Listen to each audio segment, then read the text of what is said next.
Dans l'actualité du 13h15, contre la cybercriminalité, la solidarité Internet semble une solution pour l'Union internationale des télécommunications. La journée Impact se tient ce jeudi à Ouagadougou pour promouvoir un espace de paix sur la toile. Et puis, l'Organisation pour l'harmonisation en Afrique du droit des affaires OHADA commémore son 20e anniversaire à Ouagadougou.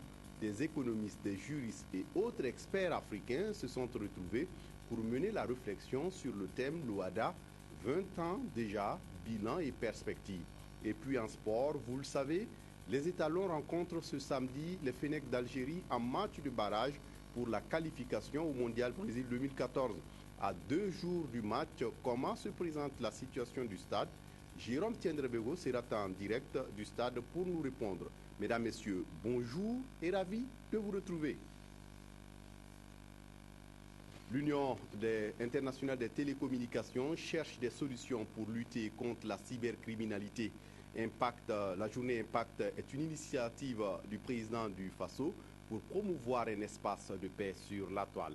Les 145 pays vont partager leur expérience sur la gestion de la solidarité Internet à travers leur territoire. Simon Gongo. Faire de l'Internet le lieu le plus sûr de la Terre. Voici les paris de ces experts venus des 145 pays membres de l'Union internationale des télécommunications. La journée Impact cherche un équilibre entre la liberté d'expression, la liberté de communiquer et le respect des droits privés. Je suis convaincu que si nous arrivons à avoir une coalition mondiale pour protéger les enfants en ligne, cette même coalition peut servir pour protéger contre tous les autres types de crimes. Parce que nous aurons eu ce premier pas qui nous donnera cette confiance-là entre tous les partenaires. Et donc, j'ai plein d'espoir, bien que c'est un sujet très difficile et très pointu et souvent très sensible, il faut quand même aborder ces questions-là avec franchise. À Ouagadougou, l'Union internationale des télécommunications veut tirer l'avantage du net et limiter les risques. Car aujourd'hui, le monde perd 500 milliards de dollars par an sur la toile. Et le président du FASO a un concept, la cyberpaix. La notion de cyberpaix est en relation naturellement avec le cyberespace et puis les cybermenaces. Le président du FASO, en tant que président de la coalition, met à profit l'ensemble de toute son expérience en matière de relations internationales, en matière puisqu'il est sollicité ici et là pour pouvoir apporter la paix entre les nations. En réalité, la cyberpaix, c'est une continuation de la notion de paix dans le monde de paix entre les nations. Une chose est sûre, les technologies de l'information et de la communication font partie des populations et le taux de pénétration du net et du téléphone portable va sans cesse croissant. Il faut vite limiter les dégâts. Autre rencontre de haut niveau en ce moment à Ouagadougou, l'Organisation pour l'harmonisation en Afrique du droit des affaires OHADA commémore aujourd'hui et ce jusqu'au 17 octobre prochain son 20e anniversaire. À Ouagadougou, des économistes, des juristes et autres experts africains se sont retrouvés pour mener la réflexion sur le thème l'OHADA 20 ans déjà, bilan et perspectives. Sur la cérémonie officielle d'ouverture de la manifestation présidée par le président du FASO lui-même, représenté par le Premier ministre, le reportage est signé Peggy Ouedraogo. Le Burkina Faso, pays des hommes intègres, s'honore d'abriter les activités marquant la commémoration du 20e anniversaire de la création de l'Organisation pour l'harmonisation en Afrique du droit des affaires, OHADA. C'est donc avec un réel plaisir que je prends la parole au nom de son Excellence, Monsieur le Président du FASO, pour vous signifier notre légitime fierté de vous recevoir à Ouagadougou pour célébrer l'OHADA et à travers elle l'intégration africaine. Voici ainsi lancées les manifestations du 20e anniversaire de la création de l'Organisation pour l'harmonisation en Afrique du droit des affaires devant une élite africaine bien attentive. Et cette élite composée d'experts du continent et d'ailleurs va les 7 jours à venir se pencher sur les 2 décennies de pratique de l'OHADA, cet instrument imaginé par l'Afrique au service de son propre développement économique. En 1993, lorsque nos chefs d'État ont décidé de créer l'OHADA, l'Afrique était en difficulté économique majeure partout dans nos pays. Et qu'après réflexion, nos chefs d'État ont décidé de faire en sorte qu'on ait un droit commun pour encadrer les affaires et qu'on mette en place des institutions pour assurer leur application. Ce que tous reconnaissent aujourd'hui, c'est la place de choix qu'occupe l'OHADA dans l'intégration économique et la croissance en Afrique. Et le représentant du président du Faso, président de la conférence des chefs d'État et de gouvernement de l'OHADA, de traduire tout l'espoir mis en l'organisation. Les spécialistes présents au Burkina Faso et chacun d'entre nous à approfondir la réflexion et à soumettre aux plus hautes autorités de notre organisation des propositions pertinentes permettant de renforcer l'harmonisation des droits des affaires en Afrique. J'encourage vivement les institutions officielles de l'OHADA à continuer dans cette même lancée pour un meilleur rayonnement de l'OHADA.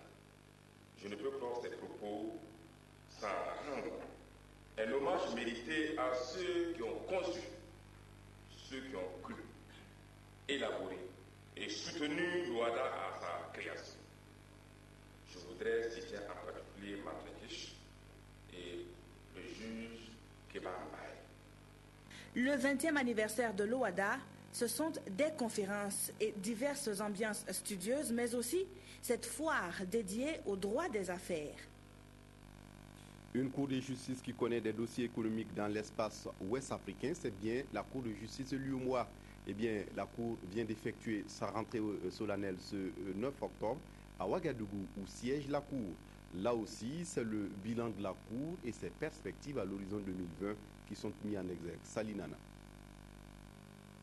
La Cour de justice de l'UEMOA est l'organe mis en place pour veiller à l'interprétation uniforme du droit communautaire et à son application. Elle arbitre les conflits entre les États membres ou entre l'Union et ses agents. Et pour sa première entrée judiciaire 2013-2014, les magistrats de l'espace communautaire jettent un regard sur leur performance de l'année écoulée et projettent l'avenir, d'où le thème « Bilan de la Cour et ses perspectives à l'horizon 2020 ». Parce que la Cour est mal connue. Je veux que les citoyens de l'UEMOA sachent qu'il y a une cour qui peut saisir. Comment le saisir? Comment le saisir? Les avocats. C'est pour lieu d'avocats qui vont saisir. Mais les cours qui assistent tous les justiciables de l'UEMOA, de l'espace. Regroupant 8 pays de l'Afrique de l'Ouest, la Cour de justice de l'UEMOA constitue un prolongement de l'Union monétaire. Dès demain, elle démarre ses activités de l'année en cours avec la 4e session des rencontres interjuridictionnelles. Diplomatie à présent, la 11e commission mixte de la coopération Burkina Faso-Ghana a débuté ses travaux ce matin même dans la capitale burkinabé. Les experts des deux pays sont donc réunis pour examiner les différents axes de coopération et faire le point des dernières décisions prises et de dégager des perspectives pour une coopération bilatérale plus forte entre les deux pays. Salinana. Autour d'une même table, Burkinabés et Ghanéens échangent sur des intérêts communs des deux pays. Après 2 jours de travaux qui ont permis aux experts de passer en revue les différents axes de la coopération entre le Burkina Faso et le Ghana, les ministres poursuivent les réflexions de cette 11e commission mixte Ghana-Burkina Faso. Les deux parties vont faire le point des derniers engagements pris et dégager les perspectives qui s'imposent pour mieux renforcer leur coopération. Il y a des axes majeurs de cette coopération. Il y a la coopération en matière d'énergie, la coopération en matière de transport et de transit routier. Il y a la question de la libre circulation des personnes et des biens. Ce sont autant de points essentiels sur lesquels nous allons échanger pour voir dans quelle mesure il serait possible à nos deux pays de renforcer donc leur coopération. La tenue de cette 11e session de la coopération mixte Burkina Faso-Ghana traduit la volonté des deux pays de rendre leur collaboration exemplaire et dynamique, mais aussi d'en faire une référence en matière de coopération sud-sud. Profitant de son séjour au Bobolé à l'occasion des travaux de la 13e rencontre gouvernement-secteur privé, le Premier ministre Luc-Adolphe Thiaw a visité le chantier de construction du nouveau siège de l'Institut supérieur d'informatique et de gestion ISIG de Bobo Dioulasso. Il est allé encourager le fondateur pour son œuvre d'accompagnement de l'État pour l'enseignement supérieur. Ahadi Sandamba.